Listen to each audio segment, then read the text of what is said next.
Most acknowledge that UFO reports are not restricted to one particular country or continent of peoples. It is a global phenomenon, and those most closely affected by it, be they researchers or eyewitnesses, often come together at conferences staged throughout the world to share their views, information and knowledge. In December 1999, we journeyed to Acapulco in Mexico, a popular holiday resort on the Pacific coast, to participate in the last major conference of the old millennium.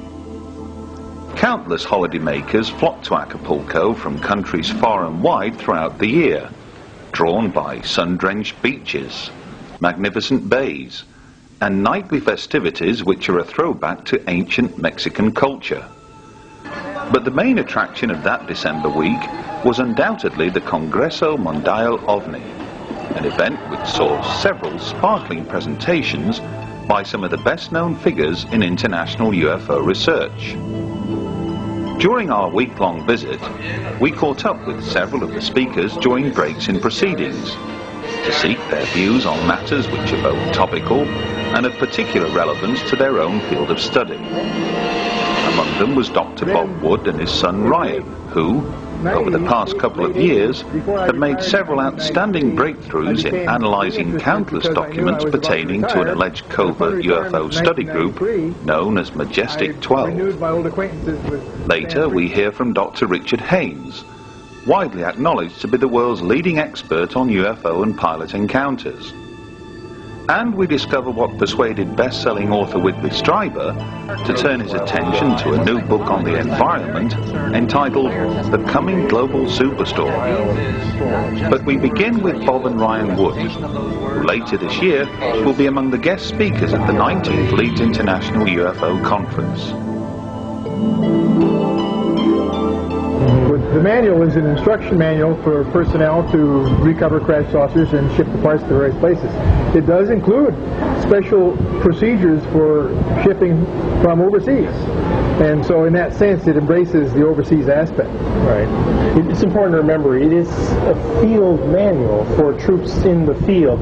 And I think that this was, it didn't give a very broad overview of the program or maybe the other foreign intelligence that may have been available, but it was sort of a how-to manual. And when you look at the mundaneness of crate packing, it is almost an identical copy of an existing field manual, Army field manual from Carlisle Barracks in Pennsylvania, where they have a reservoir of all these manuals. And you can find the references in the back of the manual perfectly line up for the era, and some of the documents changed shortly thereafter the manual was printed in April of '54. So it's interesting that it's such a tight fit to that time frame. And even, you might say that the fact that it's just about picking up, recovering wreckage and so forth, and not about all the other aspects that you mentioned, lends towards its authenticity rather than detracts. There are some other subtleties associated with the language, too. For example, the use of the word screwdriver is two separate words, is the way it's shown in the manual, and that is consistent with what was in the dictionary like in 1949. And then over the next decade, it changed to one-word use as the application to a vodka drink got more. Yeah, I'm glad you mentioned some of those things. I mean, the first thing I think of is the control page in the manual. At first, the control page was not distributed because Don Berliner didn't perceive it, and then later it was discovered, and the control page has specific changes in the manual, and then initials and authorizations. And some of the initials, the JRT and EWL, we've been doing research and trying to identify those specific soldiers that would have been responsible for that in the Kirkland Air Force Base phone book. Stamped inside the manual is Unit KB-88, Building 21, Kirtland Air Force Base. And we found there really is a Building 21. It's now called Building 750.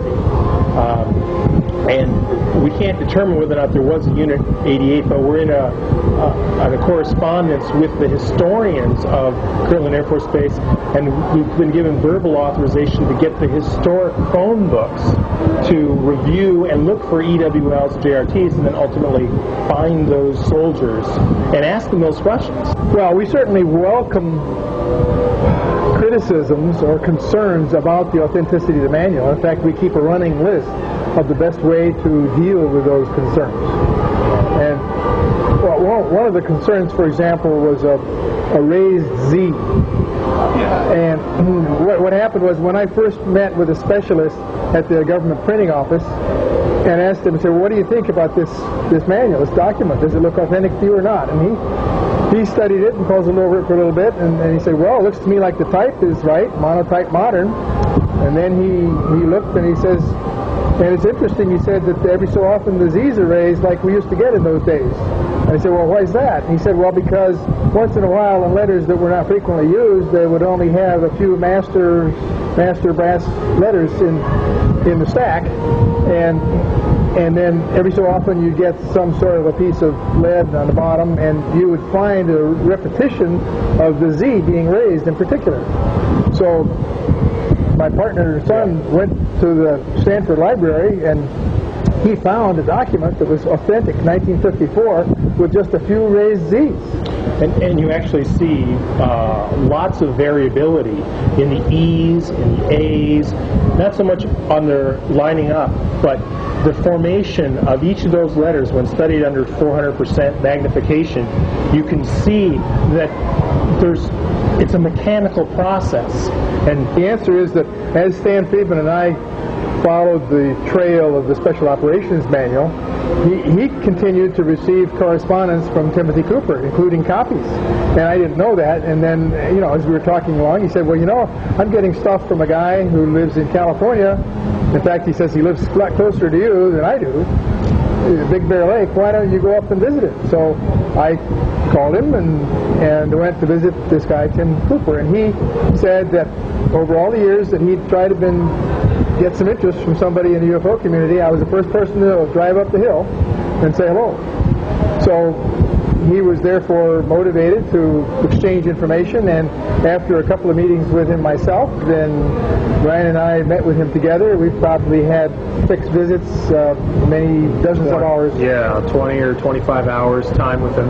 So Timothy Cooper's background is that he grew up in near Holloman Air Force Base in Alamogordo, and one of his close relatives was assigned there to work in the Army, and he had an unusual experience where he was asked apparently to run copies of a classified report which had to do with the crash recovery of a UFO. And he told this story to Timothy, and that caused Timothy to get some interest, so that as of 1988, Tim began to file Freedom of Information requests that ultimately transcended 12 different agencies. He has 5,000 pages of Freedom of Information request responses in his living room. Well, he basically has six different source elements. The first element was the Legionnaire. He met at the local Big Bear Legionnaire, who gave him the air accident report, which he later forwarded to Leo Stringfield, who published it in his book Status Report number 4, I believe.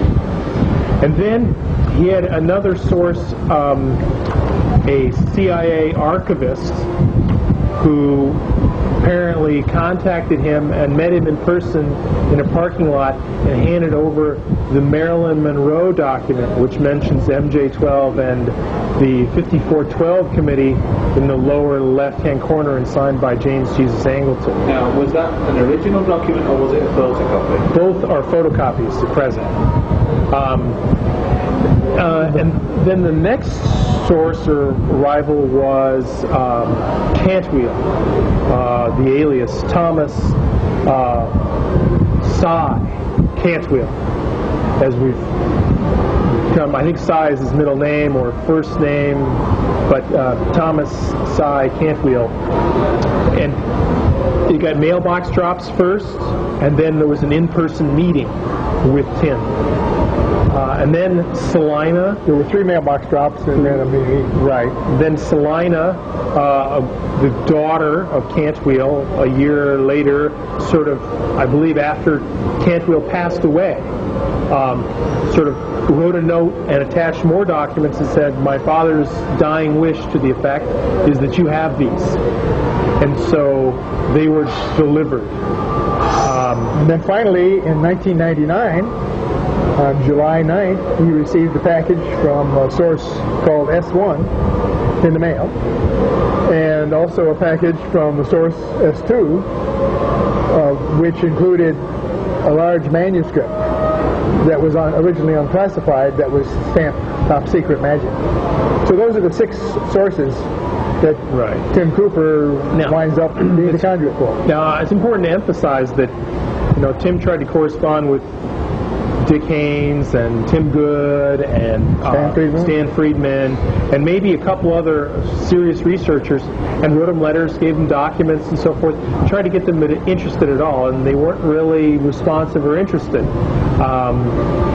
And from 1992, I believe, to 1996, until we got involved, he just kept them in his attic. He was kind of like, I'm not sure they're real at all. He was quite skeptical. He was very skeptical. And he wasn't out to make money or do this or the other thing. He just sort of sat on it. He has a full-time job as a security guard. What is it about these latest documents which have got you to, I think it would be fair to say, excited? Yeah, it's the original paper and original ink and original typewriting. That's the number one thing, because those are all forensically testable. And then the sheer volume of material, the sheer volume of original obscure material.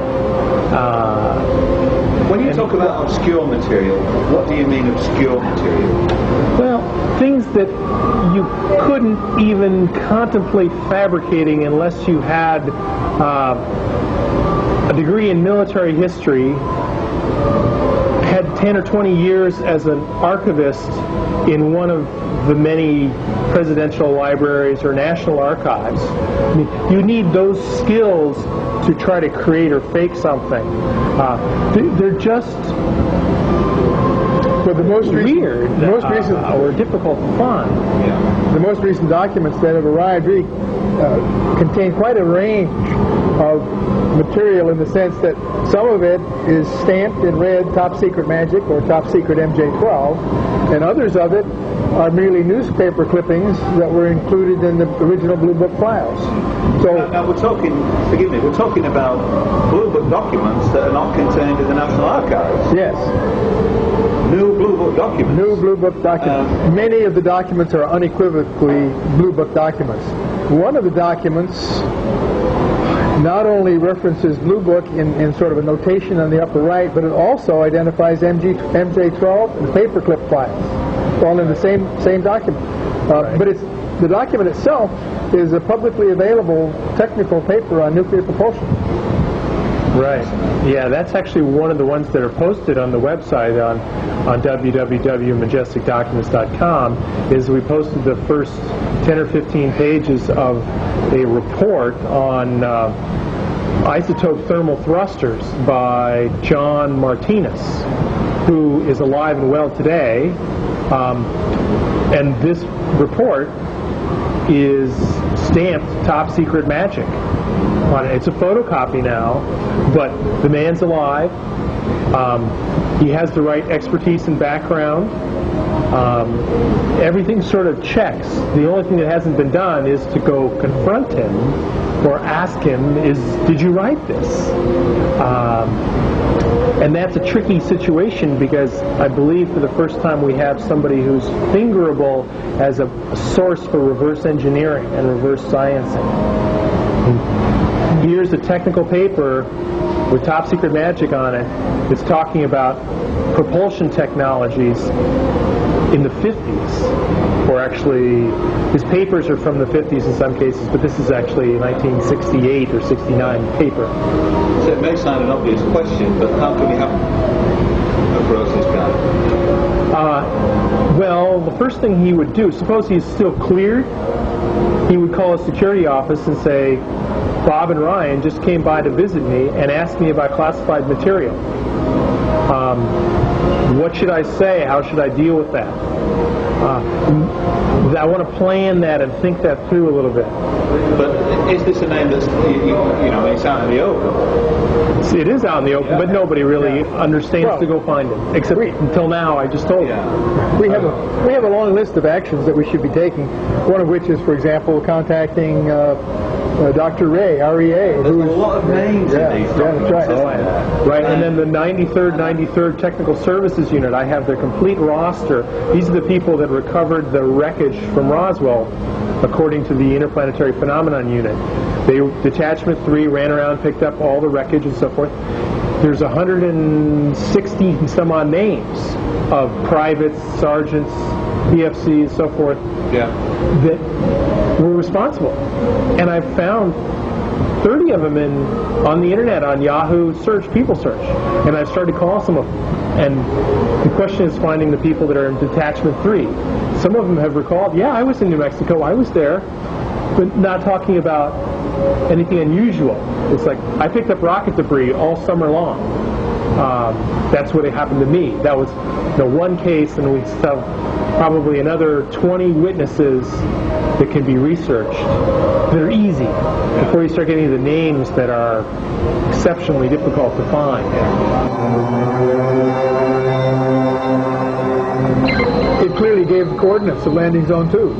And my first question is, I wonder where that is. I said, Ryan, do you have a topo map to go look? And so he did.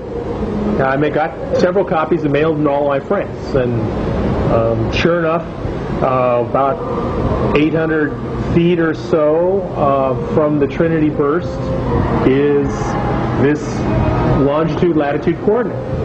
And then the challenge is, well, we need an aerial photograph of this particular site. And what we found was, I went to the Whittier Archives in Southern California and went and found aerial photography of the Trinity burst site. And this is the Trinity burst site in the center with a fence around it. This is dated September 23rd, 1948. You'll notice in the lower left there's also a small circle and a round zone around that.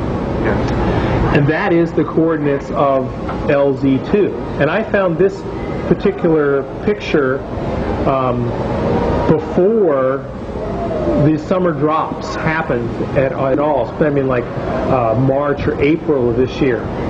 And then later in the summer, we got a picture in a separate envelope that was this picture. And this picture is a leaked photograph from source S1 that shows a Trinity burst, a little 100-meter thing, and then a clear zone in that lower left-hand corner that has, you know, more trampling and a bigger security circle around it.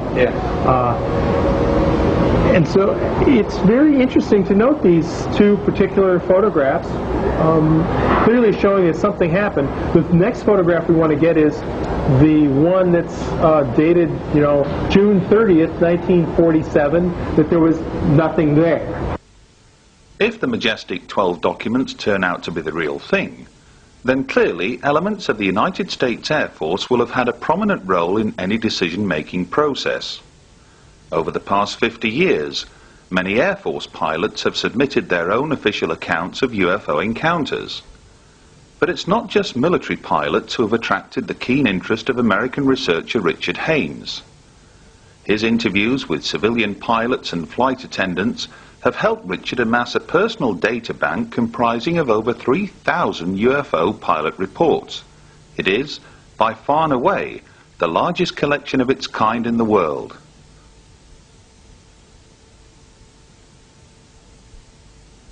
And I began this level of work back in the 60s, 1960s, when I was doing research for NASA, and had an opportunity to meet a lot of pilots. And so it's an important area, and I continue to collect data. I have over 3,000 cases now, very good cases, but I'm trying to specialize in electromagnetic effects. Some transient change in flight director, altimeter, compass, VORs, onboard electronic systems that only change their behavior when there is the presence of some strange phenomenon near the airplane. Is this something that has stemmed from a result of actually analyzing the data and looking for specific patterns? Partly. As a psychologist, I'm very concerned with the entire testimony. And what that means is not just the words that are used, but the presentation of those words, nonverbal communications, the engineering aspects, what the pilots tell me. So I've had to study a lot about aeronautical systems, aeronautics in general, so that I can put it in context and try to draw conclusions, not just from the patterns, which are important, but from specific details. Yeah. Your background as somebody who began this interest working with NASA, what were you actually doing with the space agency at that time, back in the early 60s? I was directing a laboratory called the High Luminance Vision Laboratory, which was basically a space simulation. And I could simulate the way objects look to the astronauts in outer space. And this was done for rendezvous and docking purposes for Gemini, Project Gemini.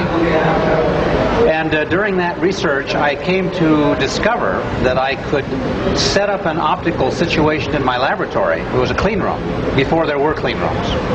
And there was a solar simulator for realistic sunlight as it exists in space. And I could set up a target situation that could totally fool the observer. And I was surprised at that. I didn't expect that could happen. But by controlling the optical variables, I discovered that I could fool you.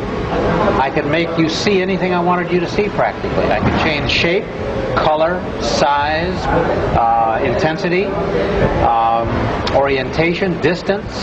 And so I said to myself, I can explain UFOs. They're just misidentified natural phenomena. And I think as a skeptic, I set out to disprove the whole thing.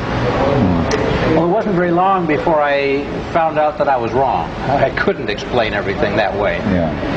And that came as a result of interviewing pilots, a lot of them. Were these, in the main, military pilots, or was it just a general mix at that time? General mix. I think there were more commercial pilots, actually, because we were testing volunteer commercial pilots in our flight research in simulators.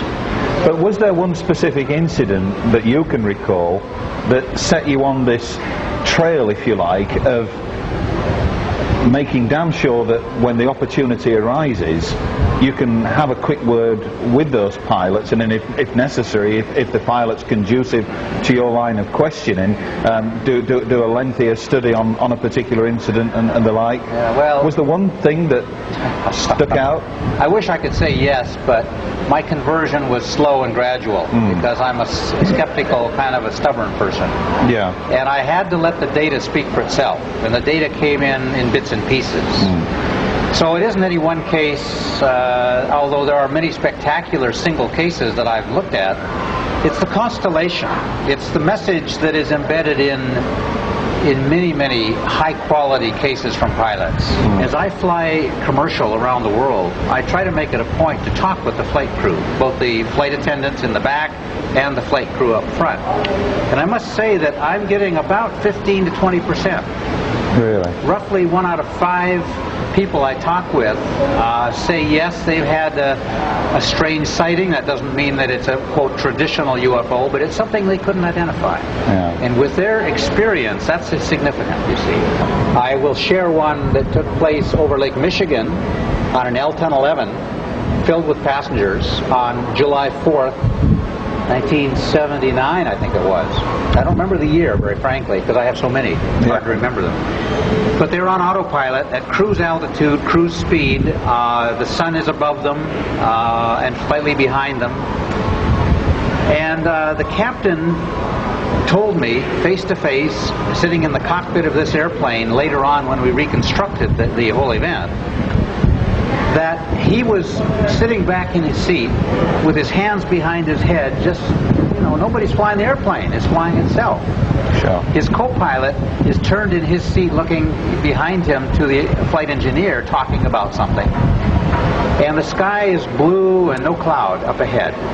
Well, Captain Schultz told me that suddenly something caught his attention out to the left about 30 degrees of straight ahead and 30 degrees above the horizon. And so he concentrated on it, and he said it appeared very quickly full size. It did not appear as a point and enlarge. That's important. He said it was as if the object had broken through the atmosphere, because as it appeared full size, little radiating lines seemed to appear like stress cracks. He took a paper napkin that he had in the cockpit, and he had me hold two corners and he held two corners, and he pushed his thumb through the middle like he was demonstrating this effect. Well, he said, "What's that?" He thought he'd have a mid-air collision. He was quite concerned. His first officer turned in his seat and could see it. I talked to both of them and got the same story. The object was silvery, reflected sunlight the way polished metal would, came down in altitude to his altitude, did a high-speed turn, I calculated about 30 Gs, roughly, and about 1,000 miles an hour towards him, about 1,000 miles an hour going away in a climb, which is significant. And as it's leaving, it leaves a wispy, dark smoke trail behind it. He didn't see it coming. He said that he immediately radioed the Milwaukee center, flight traffic control, and said, "Do you have any other traffic up here with us?" And they checked their radar and said, "No, we have nobody up here." And he didn't report it, obviously. I met a Soviet fighter pilot who'd retired by the time I met him. This was approximately 1995, 94 that I met him. And he came to Novosibirsk, where I was lecturing at the university there, to meet me from Chelyabinsk. And because he had this story to tell, and he couldn't find anyone to tell it to. So I'd been there from America, and so he came over. Well, he was in a Czechoslovak two-place trainer, but he was alone in the cockpit, doing acrobatic training.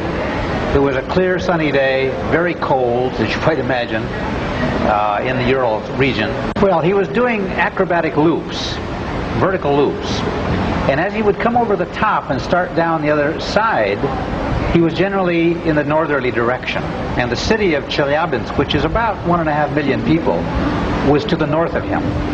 And he said on three of these loops, and as he got to the top of this loop and looked almost level now in the northerly direction, here was a very long, grayish cigar just hovering out there in front of him.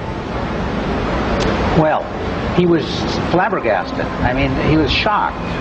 He doesn't speak a word of English, and so it was all in Russian. And he said to me that it didn't move, as far as he could tell. There was no background to compare, actually. But he was surprised it was above the city, because there was a lot of air defense at that time. This was before Perestroika. And he did 3 of these loops, and each time it was in the same place, and he radioed the field where he had taken off from, which was to the south and east of the city, quite a ways. "Do you have anything on radar?" And they checked, nothing on radar. So they said, "Come back and land. Don't stay up there." He had no weapons on board the plane. It was just a training flight. So he did. He immediately went back. As he's getting ready to land, which must have been 10 minutes later, approximately, he happens to touch his face. He's wearing a leather flight helmet, no goggles, so it's unexposed around his eyes, and an oxygen mask. He gave me the oxygen mask as a souvenir. He said, I happened to touch my eye region, my nose, above where it was protected, and I couldn't feel anything. I was anesthetized. And he used the Russian word for cork. He said my skin felt hard and puffy, and I had no sensation there, like cork. So he landed. He's getting a little concerned, right? Got out of the airplane, went right to the dispensary, to the doctor. The doctor examined him and said, "You have some sort of burns, skin burns. Come back and see me in a day if they don't repair." Well, he said for about 2.5 to 3 weeks, his skin right in this open region here puffed out, he said, about 1/2 inch. Well, I talked to his wife when I was visiting years later in Chelyabinsk, and she backed up the story. She used her own words, but it backed up the story. She was scared. Some sort of radiation she was concerned about. And eventually, after 2-3 weeks, it goes back to normal, and there's nothing remaining, by the way, today. He was very concerned, as you might imagine. And I said, "Would you be willing to let me hypnotize you?" And this is only the second time I've had a pilot agree. And so in Russian, would you believe, I hypnotized this Russian pilot, the Soviet pilot, and he comes out with more details under hypnosis, which tells me that it's a valid technique, and I can't bias him in any significant way because I don't know that cockpit that well. Later on, I studied the cockpit and the flight performance of the aircraft, and I can tell you the wavelength transmission of the windows, because I'm concerned of how many seconds he was exposed, assuming it was from that object. What is the radiation dose falling on the skin that would produce that level of effect, even though we don't know what it is. It was edema. It was a water buildup, but we don't understand the hardness, the cork effect, let's call it. It was a very interesting case from the Soviet Union. One case comes to mind, a pilot and 3 passengers, 2 of whom were pilots themselves, were flying from southern Florida up to North Carolina at night in a twin-engine propeller plane. And Willie Smith did the analysis with Dr. Hynek years ago. The 2 of them interviewed the pilot. Well, they had electromagnetic problems with their VOR, which is part of the in-flight navigation system, such that it was drifting them farther and farther out to sea. They were over the Atlantic Ocean at the time. They were about 10 miles off the coast of Florida, and they could keep the land in sight, but there was not much traffic, and the air was as reasonable and so forth, smooth.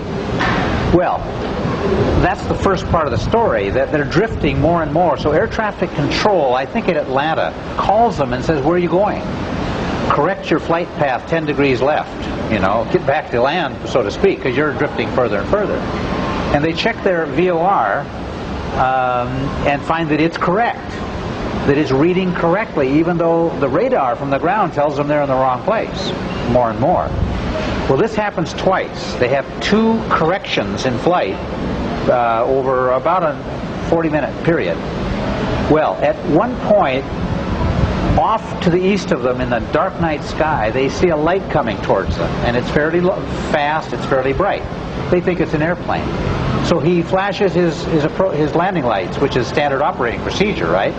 Just to signal they see you, because you don't want to have any collision, of course. The object comes towards them on a bearing about 40 degrees, about the 2 o'clock position, roughly, relative to their heading.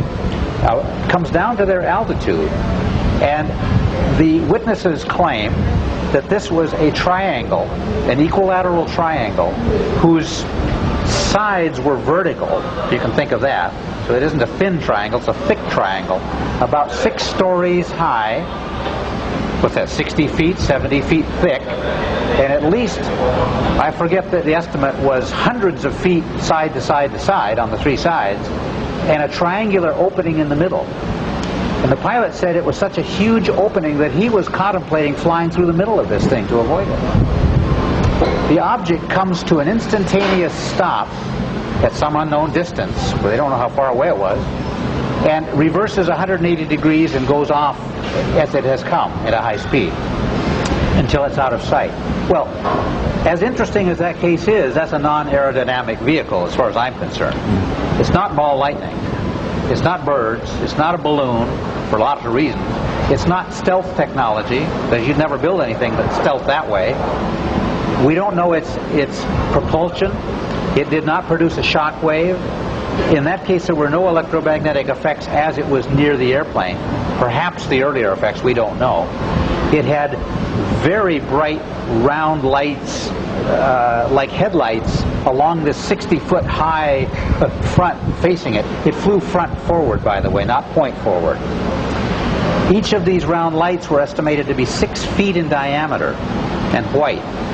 So you can calculate the megawatts that are required to light those searchlights up, whatever they are.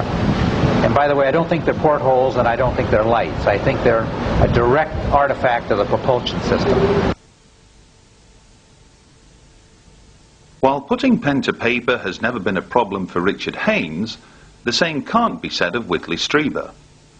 Over the past decade, this most complex of characters has unleashed a mind-numbing series of books on UFOs ever since undergoing a traumatic abduction experience which deeply affected the man. But what, we wanted to know, had persuaded this gifted writer to set aside all talk of UFOs and abductions and instead produce an astonishing new book, warning of impending dangers to the global environment. The subject matter of the new book, which is called The Coming Global Superstorm, is sudden climate change. In the New Scientist of November the 27th, 1999, there is a story about the North Atlantic Drift, which is a current that is vital to the weather of Europe. And it states that this current is changing its strength because of global warming, and that Europe is liable to get much colder very soon. A few days ago, there was a violent storm that swept across Europe because, apparently, of the declining power of the North Atlantic Drift. The coming global superstorm is about what happens as these currents that bring warm water up from the tropics fail. And the reason they will fail is that the water in the northern oceans is getting so warm that the heat pump effect between the tropics and the north is ending. And the ironic danger of global warming is not that things will get too hot, but that they're going to get very much colder very suddenly, and the first place at peril is Europe. That is essentially the thesis of this book. What was it, what was the catalyst, if there was such a thing, that inspired you to research, if you like, the environment and produce this book? Well, I was writing a book called The Edge with the radio show host Art Bell. We were working on it together when I had a meeting in Toronto with a gentleman who seemed to know a great deal about the way the planet works, including giving me a quick 2-paragraph explanation of ice ages. And the comment he also made was that this was about to happen again. And I took notes while he was talking, and it was complex, but I was able to sort them out well enough. And when I sorted them out, I began to realize that what he had described was at the absolute edge of scientific knowledge of how the process of ice ages has taken place. And it was very interesting, and I could also see that it was a very important warning, because things were going to fall to pieces pretty soon, and we really weren't looking for this. We didn't realize it. So Art and I decided to change the subject of the book and write about this. This gentleman that I met came to my room in the middle of the night at 3 o'clock in the morning, and he seemed as human as you and me. He just was terribly brilliant. And there were many, many other things that he spoke about as well that I thought were richly insightful. It was a marvelous meeting, and that was where it started. Now, there's no mention whatsoever of UFOs or extraterrestrials or anything of that ilk in the book itself, but nonetheless, would it be fair to say that all of these so-called visitations, all of these global events that some label UFO phenomena, some label contact, some label all manner of things, would it be fair to say that all of this has now, if you like, you found a meaning for this, that the well-being, the safety, if you like, of our planet is uppermost in the importance, if you like, of the phenomena, or whoever is behind the phenomena? The well-being of the planet and of us is uppermost in my mind. I have taken from my experiences whatever I could to serve that, including trying to understand whether or not there really are aliens here. I tried hard to find this man, to understand who he was and how he had gotten to where I was in the middle of the night, when there was no one except just 3 or 4 people who even knew where I was. I was unable to do so.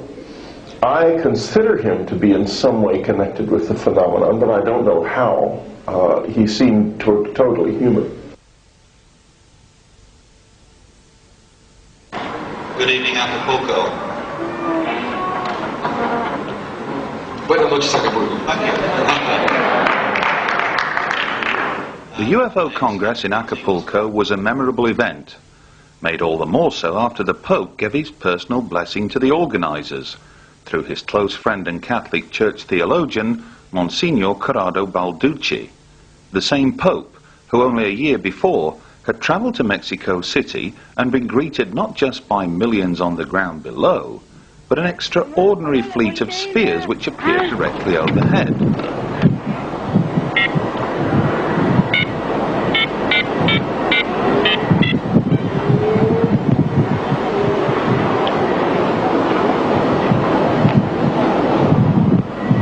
¿Todavía los tienes? Sí.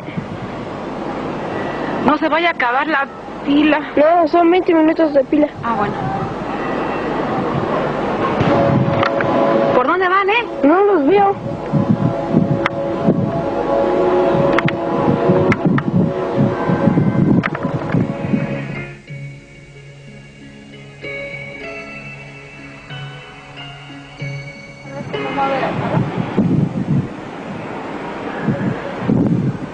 No, son tres esferas. For years, skeptics and debunkers, and indeed some UFO researchers, have poured scorn on the so-called fleets. They insist that the sphere-like objects are nothing more than balloons.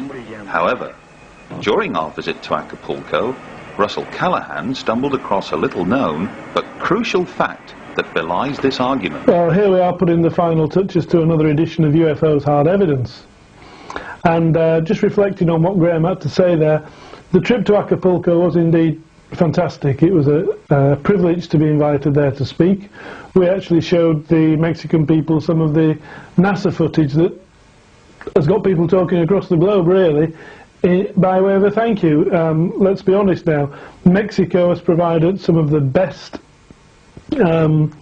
rational UFO footage and images and accounts for the last 10 years from anywhere else on the world, and it's Jaime Maussan who's been instrumental in making sure that this stuff goes out to people. We've done our bit, we've made sure that people see what Jaime's been presenting.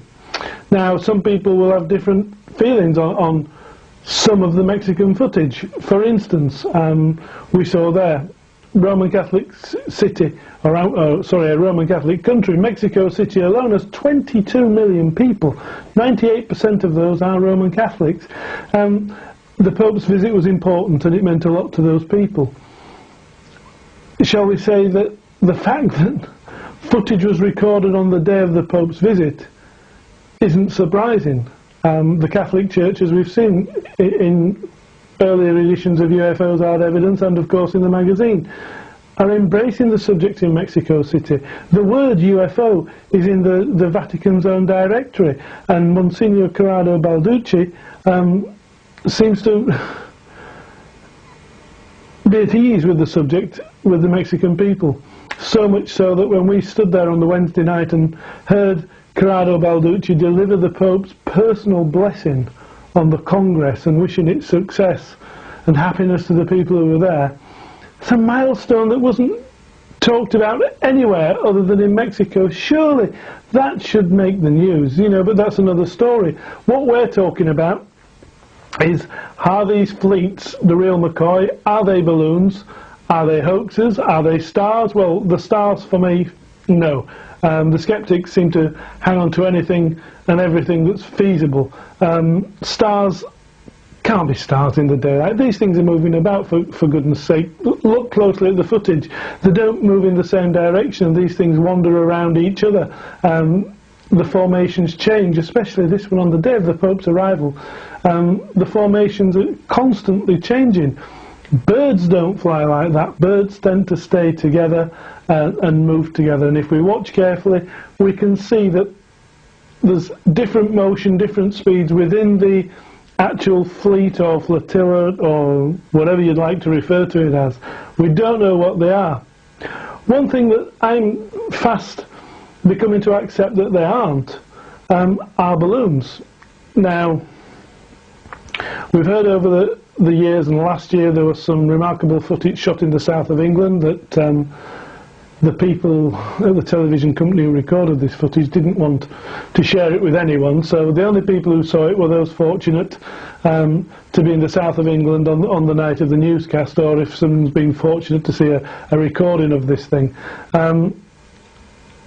Leading researchers in this country turn around and say, oh, these are just balloons. Well, Mexico City is a little bit different.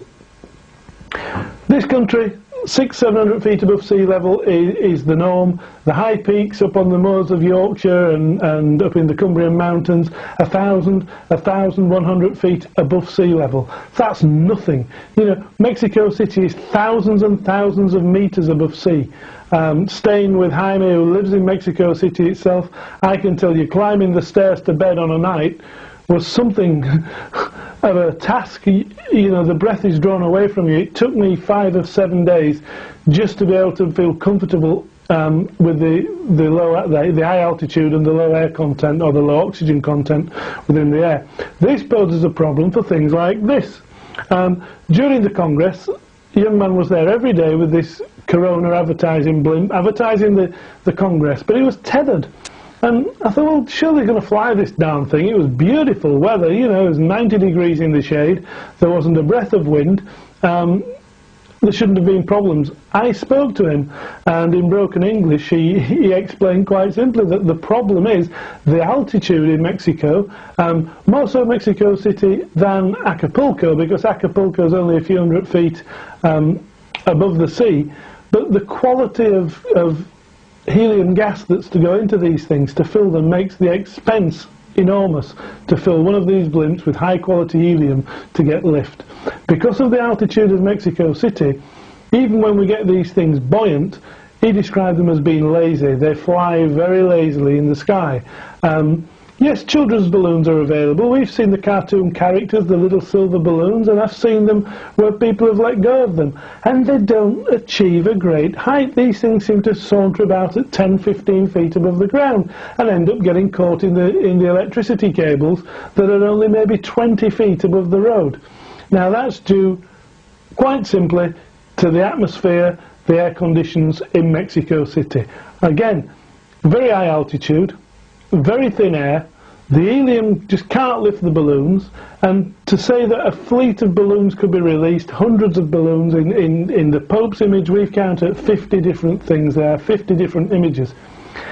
If this was the case, and these things are flying at several thousand feet, the volume of helium gas and the expense of helium gas to fill these balloons to achieve this sort of lift would put you in the category of paying somewhere around about 15 or 20 pounds a balloon. Mexican people don't earn that in a week. Ask yourself the question, are they going to pay that for a balloon? No. I do not think these are balloons. As we approached the dawn of a new millennium, something else of potentially huge importance was taking place on the other side of the world. On the 26th of December, The Phenomena exhibition opened its doors at the Fremantle passenger terminal near Perth, Western Australia. Some 2 years into planning and a solid year in the making, the organisers of Phenomena intend to clone the exhibition and, through a worldwide franchising operation, help further educate tens of millions as to the reality of this subject. Occupying some 12,000 square feet of space and employing some of the very latest visual and display technology, the exhibition is composed of several pods, each comprising of a particular theme. UFO magazine has worked closely with the exhibition organisers during the past 2 years and made a sizable contribution in terms of literature, fact-finding, images and videotape material. Elsewhere, Dr. Roger Lear has supported the venture by kindly donating some of his prized surgically removed implants, while a mysterious sphere that fell to Earth in Mexico several years ago was loaned by Jaime Maussan and housed in an impressive glass casing. So join with us now as we wander through this truly unique exhibition, one that will reopen its doors in Sydney later in the year and later appear in towns and cities across the globe.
Back in March this year, our travels took us to Laughlin, Nevada, home to the International UFO Congress and Film Convention, the largest UFO conference of its type staged anywhere in the world. Once more, our cameras were present to record several on-the-spot interviews with some of the key speakers. Larry Warren is no stranger to UK shores, but did he have anything new to add to those events he first described in his book Left at East Gate, which claimed among other things that a UFO appeared over Rendlesham Forest in December 1980. Cameras and such like were taken into the woods over this period of time, but nobody until now has ever seen any images. Right. You produced images. Tell us about that. The images that I showed one picture which didn't reproduce very well. We'll work on that glitch for leads.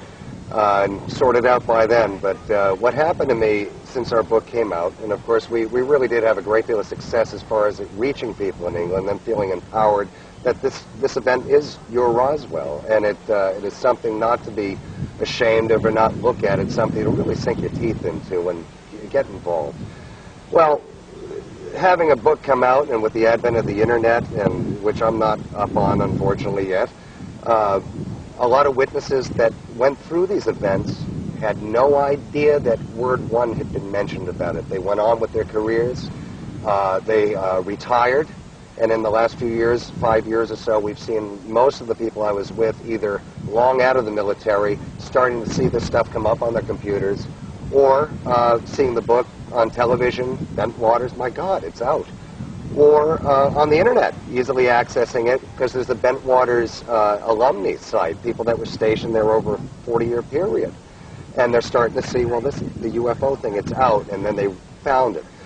What happened to Peter and I is that through our publisher, back when they did cooperate with us and before they decided to keep the book sales, is that we would get letters forwarded to us. And many times they're from regular folks that come to these conferences. And more often than not, I started to find they were from very key players in this event that were higher ranked than I or equivalent rank. Some were friends, some I knew peripherally, saying, "Good for you, glad you did it." A few were, I have to be honest, saying, "Well, I don't remember any of this." A number of them were, "My God, it filled in the gap because I couldn't get off my post that night." But it also countered, and will counter over this next year, is that I've been accused of it all. We all know this, but over the years, people have said that there was a rumor mill, and so anyone could have picked up on this information. It will be very apparent to people over the next year that there was no rumor mill when people that worked on our flight that didn't get out there had no idea what had happened at all. It was that clamped down, like some senior people said. I got a letter, first of all, that said, "I want to thank you for what you did." This is leading to the pictures. They came out, and this gentleman said to me, and I'm holding his name right now because he's not sure what he would like to actually be dealing with this. I said, "I don't know if I'm too controversial. I shouldn't be the guy." His view, counter view on that is that I've done this from the beginning. He's watched it develop. He said, "No matter what they do to you, you keep coming back." He has children. He has a lot to lose. He's an executive now. He took these pictures, as he told me. I have all of it in his own handwriting. I even have the negatives, the original negatives, that can be analyzed and will. I've sat on these for 2 years.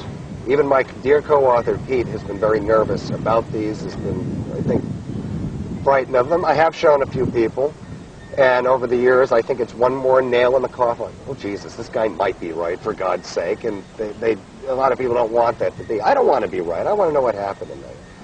He told me I have these pictures, and I'm like, "Look, I'm not even an expert on this. I have enough to deal with on my plate."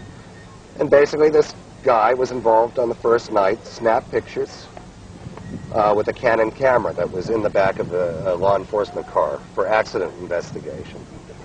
And he took the film. They encountered, this is literally when they were thinking they were encountering a crashed plane, started taking pictures of this triangular object, as described, as seen in some of the reports that are coming out from the next day now. Same lighting configuration. It has density to the triangle, a black triangle. Doesn't look like what I saw on the 2 nights later at all. It really doesn't. But it does match exactly the verbal descriptions and written descriptions of the gentleman on the first night. And he did something quite unique with the film. Amazing. What he did, knowing he was higher ranked and had been in the game, knew this was extreme significance. These gentlemen did experience missing time, which they're having a great deal of problems with. These people are now seeking out UFO or experiencer-friendly therapists to heal some things that are in their lives, the memories. He took the film. What he did is that with his knowledge of this, he said, "This film, it will never be seen again." To another person that was with him, he took the camera, he fired off pictures. The first picture I showed today was taken at a distance of 150 feet approximately in a clearing. I know exactly where this clearing is and have been bringing people there for years. It's not the site on the third night on Cable Green, it's before that. He took fired that first shot. His sense in his heart is that this phenomenon knew they were there. The clicking of the camera told, it's just he sensed because it started moving toward him. Took that picture, he got pictures within 5 feet of it. He is not the Jim Peniston who touched the object and had the telepathy. I believe what Peniston says about that. I believe that was said to him by whatever was in. This gentleman continued to fire pictures off him, but because of he thought he had taken at least 15 to 20. I have 7. And I have the actual film. They just go blank. But there's a moment where radio contact was cut off in that forest. CSC couldn't reach these guys for 4 hours, and this is where I believe and other things happen. Rod Regier has worked on several classified projects involving satellite surveillance technology. In his lecture, Regier demonstrated how some UFO activity had unquestionably been recorded from space, But how important are satellites to this subject, and what are the future? I started working in the aerospace industry as an astronautical engineer in 1964. And I worked on the Saturn and Apollo moon rocket, and my job was to design the interface wiring between the various elements of the rocket, the different stages. Then I worked on the first space station, the Skylab, which readers and viewers will know impacted Australia several years ago. I don't know the specifications for that. And then moved on to a small company in California that's primarily designing remote sensors, but has nothing to do with the psychological remote sensors. These are items designed to detect events at a far distance. I always like to indicate, and I didn't in this presentation, but that there's a paranoia that starts to develop amongst people when they're around spy satellites and other things. They've seen maybe too many movies or something, but I'll guarantee you that these satellites cost millions and billions of dollars, and their operation runs into the millions of dollars per day. Our 15 minutes of satellite data is a computer printout a little over 6 inches thick, of which we have technicians wade through it to get some of the items that don't pass muster, so to speak, in the first breath. And so what we have is a tremendous amount of data, and for the resources to be spent on determining who's visiting whom at what meeting, it would be in the intelligence agency's best interest to pick up the telephone and have the local sheriff or police drop by and pay them a visit, rather than devote a very expensive reconnaissance satellite to take pictures of the license plates of the automobiles in the front yard. So, when viewing conditions are right, we can read the newspaper that's on the front yard of somebody's house from deep space. We can do that, and we've been able to do that for years. More important, though, is we can also use these for beneficial measures that beyond the surreptitious observation of our neighbors, and that is to look out to exploit mineral deposits, find oil fields, look at pollution tracking. For law enforcement, we can track vehicles that may present a problem to us. We can watch troop movements. We can see refugees and maybe allocate resources. We can look for crop failures.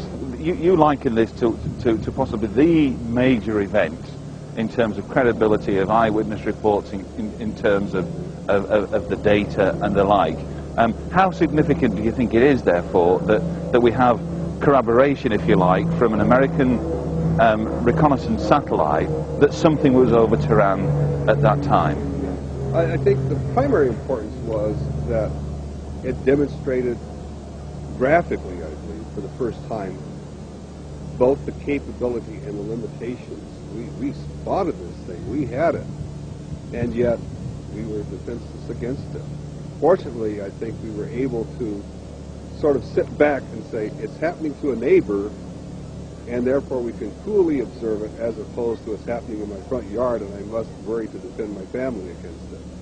And I think that allowed us to put in some measures. I know one of them was to improve communication systems that enable us to get the information back sooner.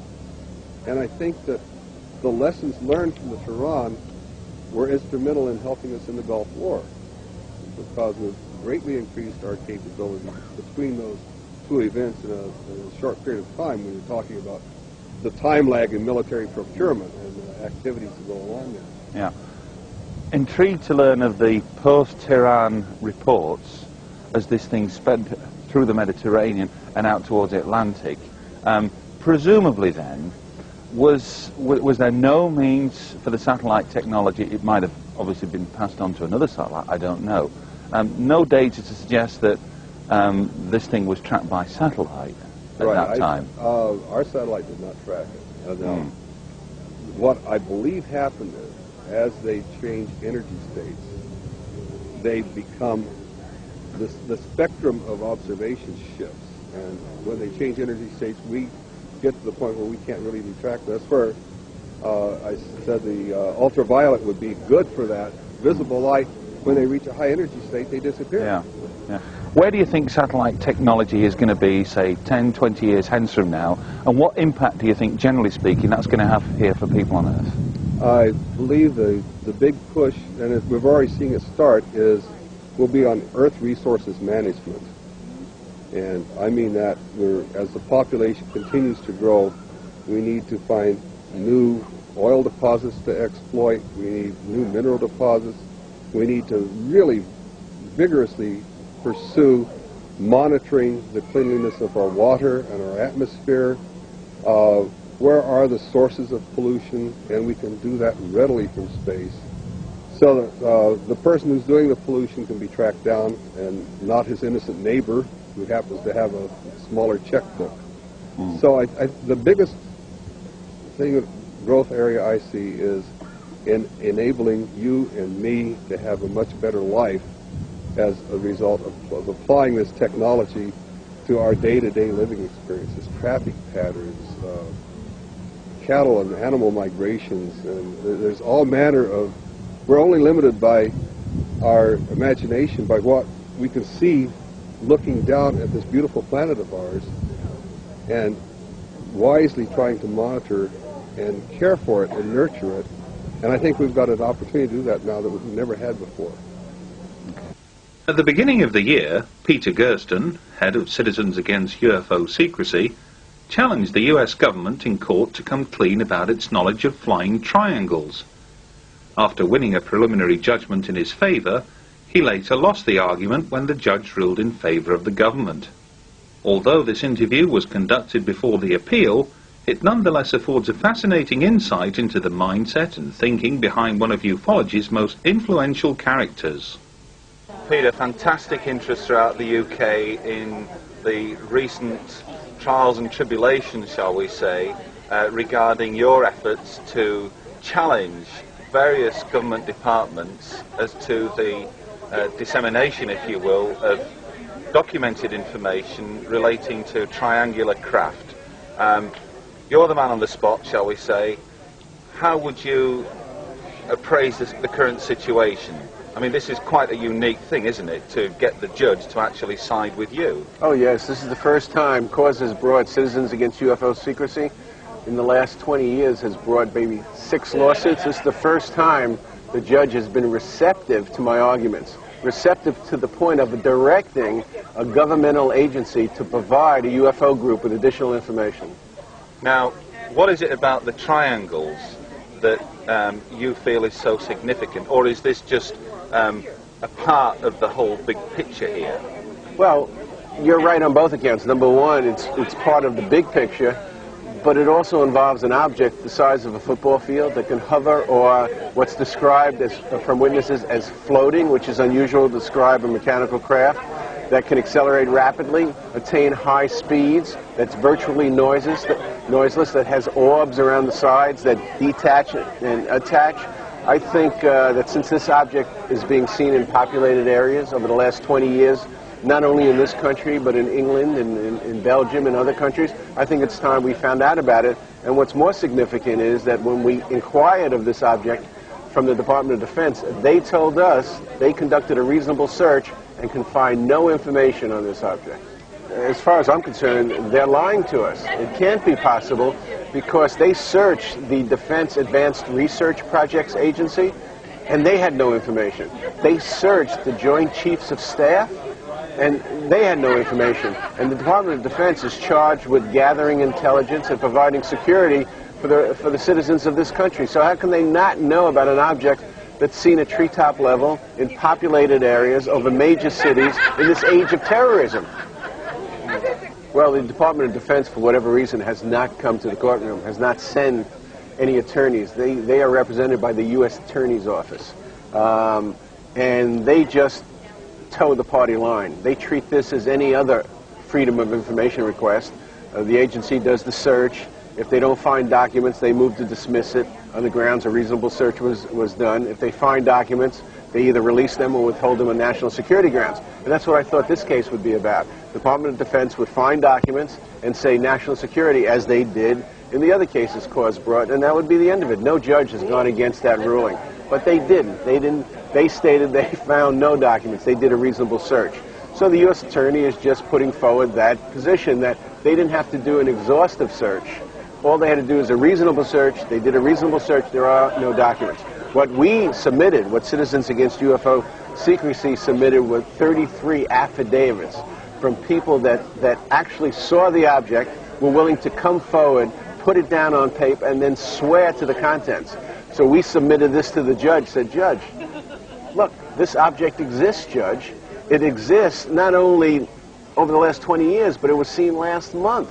You know, so how could they not have information? How could they have done a reasonable search and not found anything? And the judge was convinced that at least at this level they have to provide us with more information telling us about their search. The obvious question then arises, where are we going with this now? Where does Peter Gersten and Citizens Against UFO Secrecy hope to take this now? What's the next step? We hope to go where no group has gone before. We hope to go into the darkest recesses of these governmental agencies to search for the truth and to end the secrecy. Although Bob and Ryan Wood kindly spoke of their majestic 12 research in Acapulco, here at Laughlin, Ryan took the opportunity to share with us just a part of his massive image portfolio. Example, this happens to be on phone records for 30 June 47, back to Roswell. There's other documents. Here's one on 14 July 47, all talking about phone records. Basically, there's a big complaint that people are using the phone too much, and that only certain top-level brass can use the phone back to Washington because the lines are always jammed. You know, talk about good circumstantial evidence, and it's right here in historical typewriter, on negative, off microfilm. For somebody to fake this is an incredible amount of work for an unclear, nebulous purpose. This is the envelope where the other 77 pictures came, addressed to Tim Cooper and postmarked McLean, Virginia. And what was in this envelope was a series of color pictures, which I've broken into several different categories: craft, back channels, group photos, documents, MJ-12 portraits, and then autopsy. One of the craft pictures was a picture of the X-plane. And the X-plane is noteworthy in our documents because it's an experimental aircraft that crashed in New Mexico along the same time as one of the UFOs. And it's the earliest experimental aircraft which the U-2 spy plane was based upon. It was made by Convair.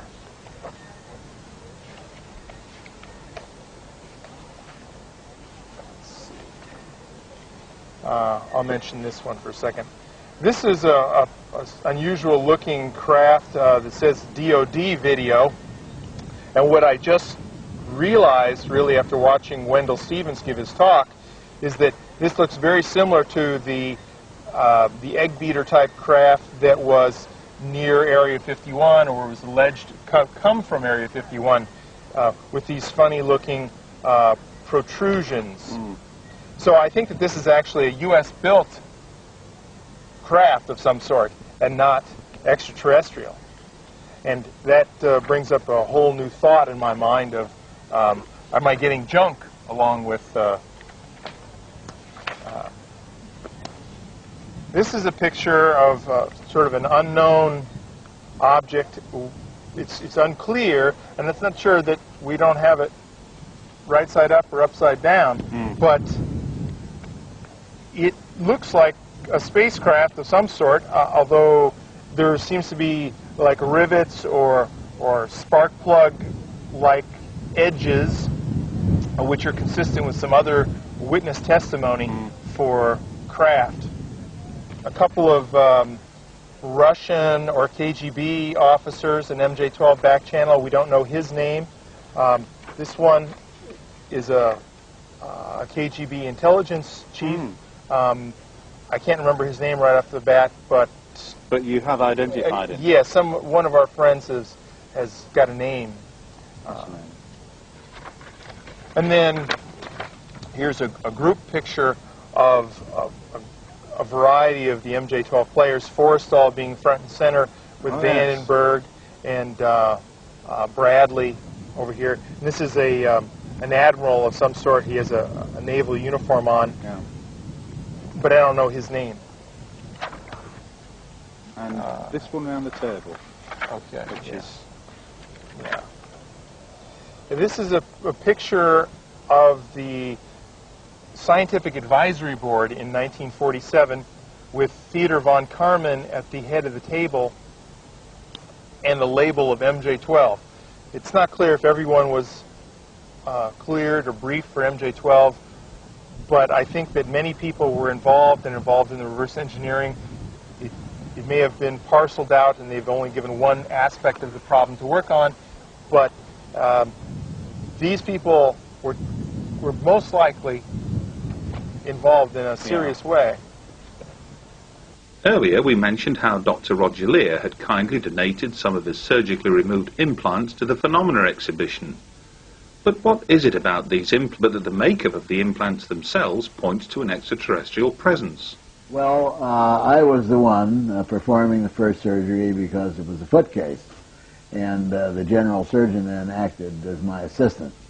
In doing so, I was the one that did the active probing through the tissues to look for the object, and he, for example, as an assistant does, uses the retractors to hold the wound open and assist me with light and advice. One surprise came during this portion of the surgery when I touched something hard and the patient jerked her foot off the table, came out of the hypnoanesthesia, and just cried out in excruciating pain. This was a very big surprise because just for the anesthesia that I had in the toe alone, she should have felt absolutely nothing. Now, I always look for rational, normal answers to these things, and I felt that one of the things that could have possibly happened was that in touching something, I might have, let's say, pulled on some major nerve trunk that was outside the field of anesthesia. And sometimes that happens, and so although it was a big surprise, it wasn't thoroughly in the realm of impossibility. So though Darrell had reintroduced the hypnoanesthesia, I called for more local, we put in more anesthesia. I was the one with the forceps, as you say, to initially grab the object in its jaws and to get it loosened from the surrounding tissue and removed it. And at that point, the patient also had a rather violent objection and felt discomfort. When I took it out and I put it on a white 4x4 gauze sponge and I looked at it, I was absolutely amazed because I had never seen anything like this in 30-some-odd years of surgery.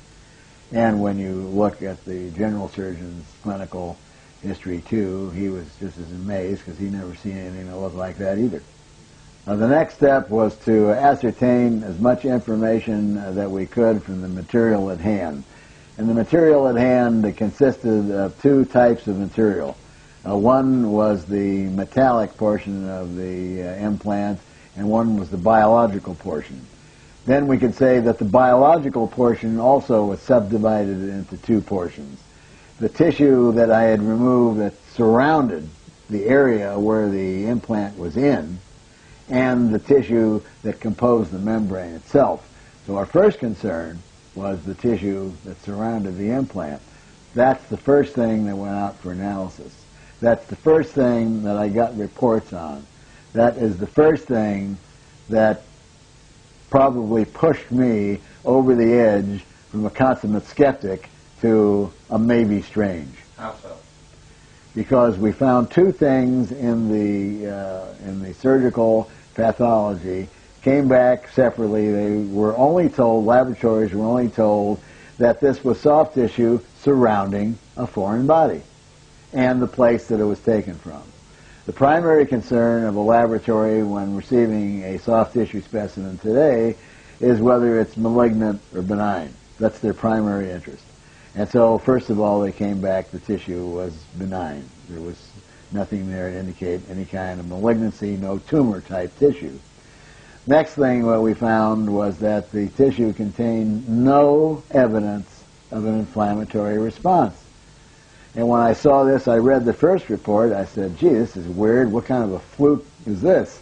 And thinking to myself, this lady must be a very strange lady because she doesn't react to inflammation when she gets something in her body. Individual thing, individual anomaly. Strange, but could happen.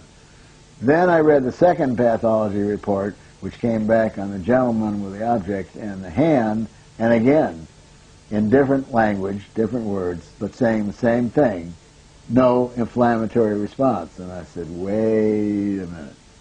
2 individuals? Oh, there's something very strange here. Then the second strange thing we found, that in both individuals, these areas were loaded with what are called nerve proprioceptors, little special sensor organs of nerves in tissue where it is not anatomically correct to be.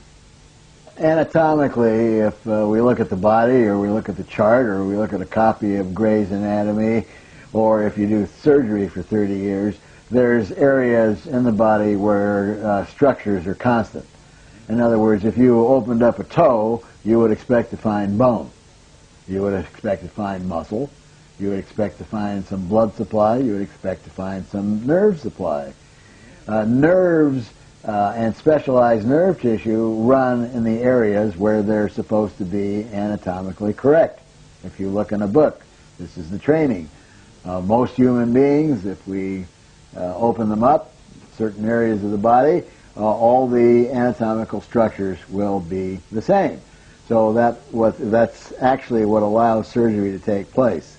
We don't expect to open a chest and in one individual find the heart 2/3 on the right and 1/3 on the left. It's always 2/3 on the left, 1/3 on the right. The tissues where these objects came out of were sort of a fatty, fibrous, cushioning type of tissue, deep down next to a bone. These are not places where you find specialized end organs for nerves. It was found that if the objects were taken out of the blood serum solution and dried, the membrane became brittle and lost its tensile strength. And then you could take any sharp instrument and cut through it, scrape it off the metal that was within. And when we first did that, we found out that there was 2 pieces of metal that composed the T-shaped object, not one.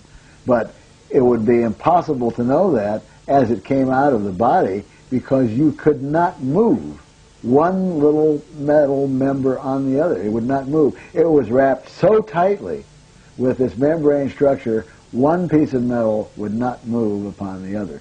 So that's how we got it off, and that's the next step, was that we took pieces of the membrane and we sent that for analysis.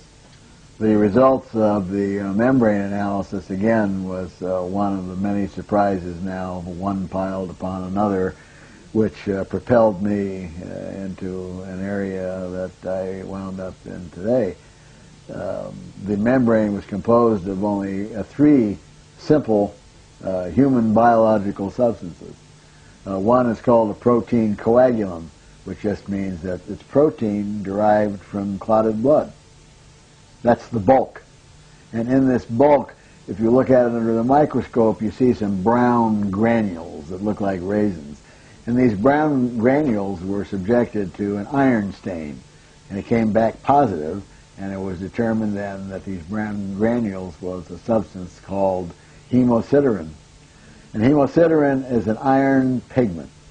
And it's oxygen-binding pigment, the cousin of which is hemoglobin, which is in the red cells. It's the carrier transport mechanism for oxygen about the body. Then the third and the last thing that we found were strands of keratin. And keratin makes up the outer layer of your skin, makes up your fingernails, toenails, your hair, and the first few layers of the cornea of the eye. And those are the only places you find keratin on the body. Now, there is a pathological situation. In other words, abnormal physiology is pathology. There are abnormal situations where you can find a process occurring in deep tissues of the body called keratinization. In other words, things can be coated with keratin. And we don't know why that occurs, but it's some sort of a genetic anomaly. But this was not keratinization. This was actually keratin strands that were in this membrane. And after learning that, I went into the medical school textbooks at Stanford, Harvard University, George Washington School of Medicine on the computer and tried to see if there was something listed in the pathology books that I was not aware of, or something that may have been discovered for my 30 years of practice that I did not know. And I was unable to find anything that had ever been removed from the human body that was composed of these three substances. And this is a challenge that I put out today, that I make, of course, to anyone in the scientific field, is that they think these are mundane objects, then please, please direct me to where I might look into a textbook and see this material somewhere else. I think we might say that the total sum of what I've done so far is do 8 surgeries to date, and that the 8 surgeries have netted us 9 objects. And of the 9 objects, 1 turned out to be an ordinary piece of strange glass that contained sulfur. So that leaves us with 8 objects from 8 surgeries, all which turn out to be very strange. 3 of these 8 objects are little grayish-white balls that are attached to an abnormality of the skin. And these were mistaken by a dermatologist in one case to be a lesion called a calcifying epithelioma, saying that the little grayish-white ball was a ball of calcium. This was one of the first specimens that went into the National Institute for Discovery Science, and it turned out to have 21 different elements, and none was calcium. The information on the other balls, we are just starting now to get that information in because of the lack of funding and the cost of these tests. Now, the other 5 objects are all metal objects and all covered with this very strange membrane. 3 of the 5 objects are little cantaloupe seed-shaped affairs, and once the membrane is removed, there's a little metallic rod inside. The other one that was removed from the toe of the lady was a T-shaped object which contained 2 little metallic rods, one butted against the other. And the last one was a metallic triangle that was removed from a gentleman's jaw, also covered with this very strange membrane. Now, the first set of results came because the National Institute for Discovery Science had sent some of these metallic objects to Los Alamos National Labs. Los Alamos did a comprehensive examination with an electron microscope and told us what elements were in the metal rods. And at the end of their report, they merely suggested more research, more tests should be done. At that point, we knew we didn't have an ordinary piece of wood or a twig. We knew that a prestigious laboratory such as Los Alamos would not say go do further testing if they had an ordinary mundane object. So the objects then went back to NIDS, and from NIDS they went out to New Mexico Tech, which is another world-class laboratory, and an entire battery of metallurgical examinations were performed. The results, their conclusion was that these were objects that were most likely samples of meteorites. And they were not told the origin. The laboratories were never told whether these fell off an ostrich's feather or whether it was found on the bottom of the ocean. So we know, without a doubt, since there is no skin abnormalities with metallic objects, no scar, no visible port of entry, we certainly know that the lady did not step on a meteorite and the gentleman didn't whack one with the back of his hand. Finally, to top off the metallurgical testing, tests were run at the University of California, and the researcher there determined that some of the metals, some of the elements in these objects contain non-carbon extraterrestrial isotopic ratios, which means they don't come from this Earth. By this time, I don't think that I could have had any further surprises that would push me farther over the edge than I already was. This was the icing on the cake. This then meant that we were proposing the most profound question that could absolutely be proposed to mankind, and that is, people who allege alien abduction wind up with objects in their body that contain extraterrestrial isotopic ratios. And therefore, the only conclusion that I could draw was that these people are telling the truth, and this is proof that mankind has been manipulated by extraterrestrials, interdimensionals, some other being other than human beings. To end this edition of UFO's Hard Evidence, here's a look at some recent and not so recent video footage gleaned from UFO enthusiasts around the world. Until the next time, thanks for watching, and we look forward to the pleasure of your company again in the not too distant future.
Occurred on Saturday the 29th of April. What was unusual about this sighting was there were actually 4 separate sightings of craft within the space of roughly an hour and a half. This first piece of video you can see here shows a UFO with an aircraft in its very immediate vicinity. The aircraft seems to be above the cloud because it gets obscured behind the cloud. The UFO is actually, I believe, beneath it because it hovers underneath. So there could be some distance between the two craft, but still in aviation terms, it's quite a near-miss event.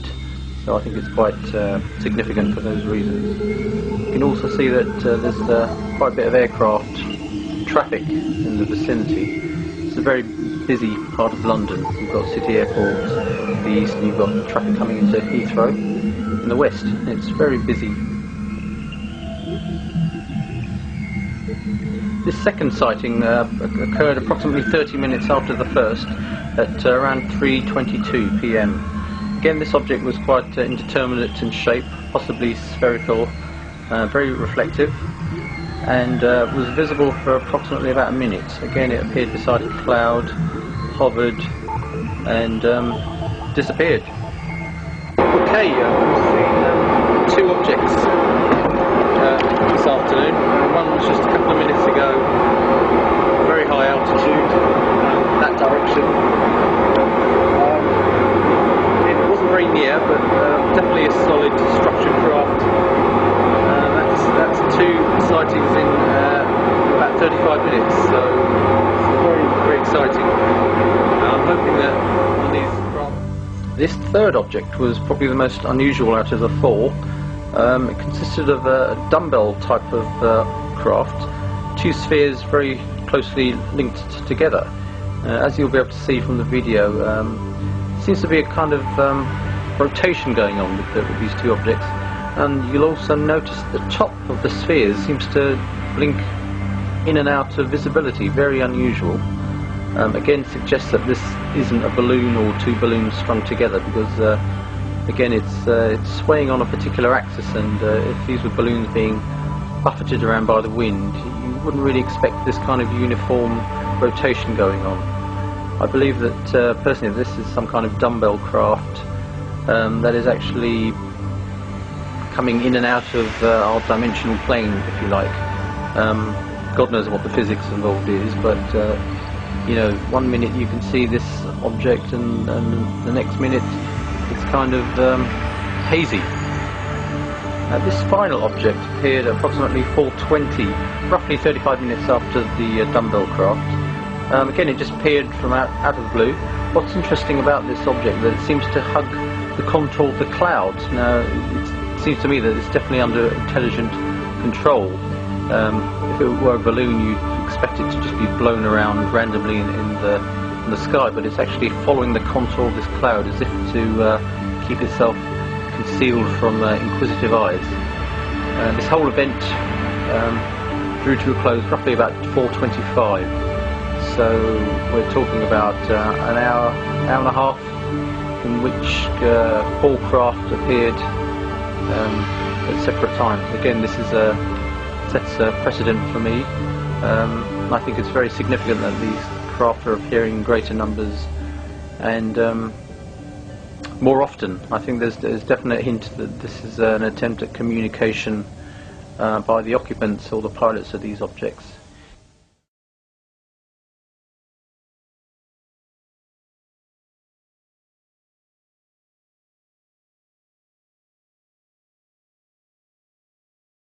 Stamped inside the manual is unit KB88, Building 21, Kirtland Air Force Base. And we found there really is a Building 21. It's now called Building 750. And we can't determine whether or not there was a Unit 88, but we're in a correspondence with the historians of Kirtland Air Force Base, and we've been given verbal authorization to get the historic phone books to review and look for EWLs and JRTs, and then ultimately find those soldiers and ask them those questions. Well, we certainly welcome criticisms or concerns about the authenticity of the manual. In fact, we keep a running list of the best way to deal with those concerns. And well, one of the concerns, for example, was a raised Z. And what happened was, when I first met with a specialist at the government printing office and asked him, I said, well, what do you think about this manual, this document? Does it look authentic to you or not? And he studied it and puzzled over it for a little bit, and he said, well, it looks to me like the type is right, monotype modern. And then he looked and he says, and it's interesting, he said that every so often the Z's are raised like we used to get in those days. And I said, well, why is that? And he said, well, because once in a while in letters that were not frequently used, they would only have a few master brass letters in the stack, and then every so often you get some sort of a piece of lead on the bottom, and you would find a repetition of the Z being raised in particular. So my partner and son went to the Stanford Library, and he found a document that was authentic, 1954, with just a few raised Z's. And you actually see lots of variability in the E's, in the A's, not so much on their lining up, but the formation of each of those letters when studied under 400% magnification. You can see that it's a mechanical process. And the answer is that as Stan Friedman and I followed the trail of the Special Operations Manual, it does include special procedures for shipping from overseas. And so in that sense, it embraces the overseas aspect. Right. It's important to remember, it is a field manual for troops in the field.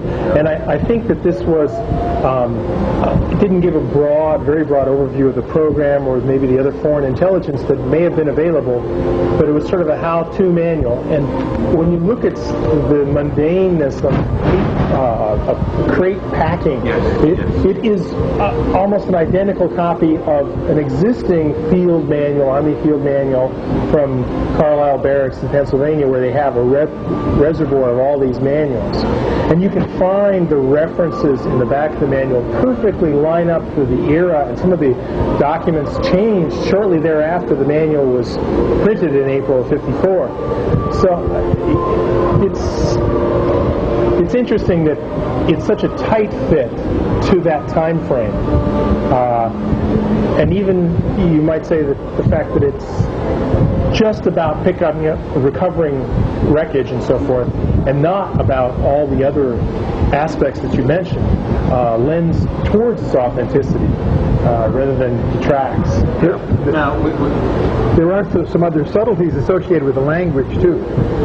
For example, the use of the word screwdriver is two separate words, is the way it's shown in the manual, and that is consistent with what was in the dictionary like in 1949. And then over the next decade, it changed to one-word use as the application to a vodka drink got more. Yeah, I'm glad you mentioned some of those things. I mean, the first thing I think of is the control page in the manual. At first, the control page was not distributed because Don Berliner didn't perceive it, and then later it was discovered, and the control page has specific changes in the manual, and then initials and authorizations.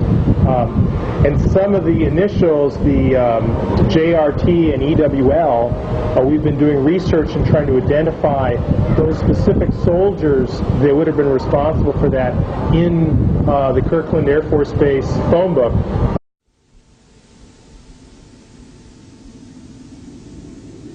Most acknowledge that UFO reports are not restricted to one particular country or continent of peoples. It is a global phenomenon, and those most closely affected by it, be they researchers or eyewitnesses, often come together at conferences staged throughout the world to share their views, information and knowledge. In December 1999, we journeyed to Acapulco in Mexico, a popular holiday resort on the Pacific coast, to participate in the last major conference of the old millennium. Countless holidaymakers flock to Acapulco from countries far and wide throughout the year, drawn by sun-drenched beaches, magnificent bays, and nightly festivities which are a throwback to ancient Mexican culture. But the main attraction of that December week was undoubtedly the Congreso Mundial OVNI, an event which saw several sparkling presentations by some of the best-known figures in international UFO research.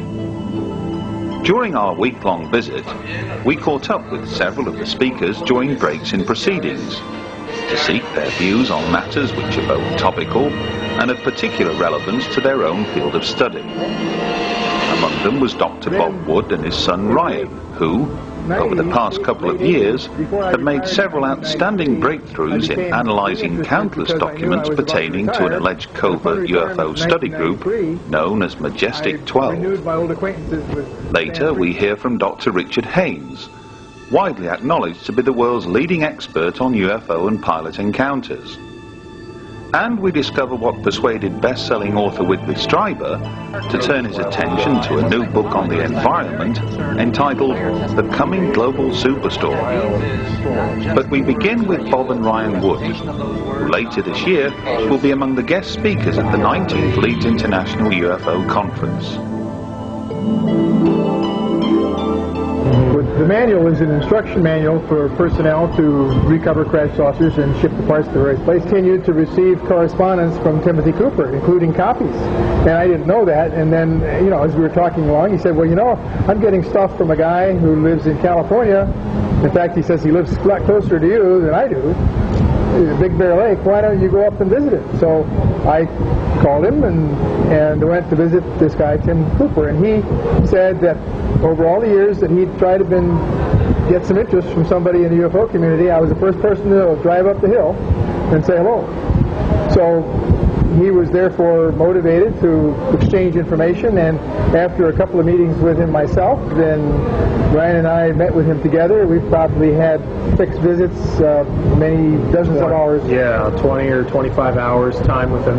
So Timothy Cooper's background is that he grew up in near Holloman Air Force Base in Alamogordo, and one of his close relatives was assigned there to work in the Army, and he had an unusual experience where he was asked apparently to run copies of a classified report which had to do with the crash recovery of the UFO. And he told this story to Timothy, and that caused Timothy to get some interest, so that as of 1988, Tim began to file Freedom of Information requests that ultimately transcended 12 different agencies. He has 5,000 pages of Freedom of Information request responses in his living room. Well, he basically has six different source elements. The first element was the Legionnaire. He met at the local Big Bear Legionnaire, who gave him the air accident report, which he later forwarded to Leo Stringfield, who published it in his book Status Report number 4, I believe. And then he had another source, a CIA archivist, who apparently contacted him and met him in person in a parking lot and handed over the Marilyn Monroe document, which mentions MJ-12 and the 5412 committee in the lower left-hand corner and signed by James Jesus Angleton. Now, was that an original document or was it a photocopy? Both are photocopies at present.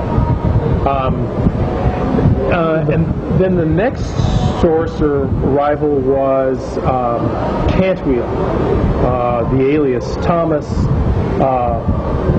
Cy Cantwheel, as we've come. I think Cy is his middle name or first name, but Thomas Cy Cantwheel.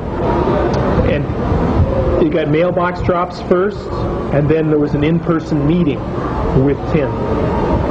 And then Salina. There were 3 mailbox drops and then a meeting. Right. Then Salina, the daughter of Cantwheel, a year later, sort of, I believe after Cantwheel passed away, sort of wrote a note and attached more documents that said, my father's dying wish to the effect is that you have these.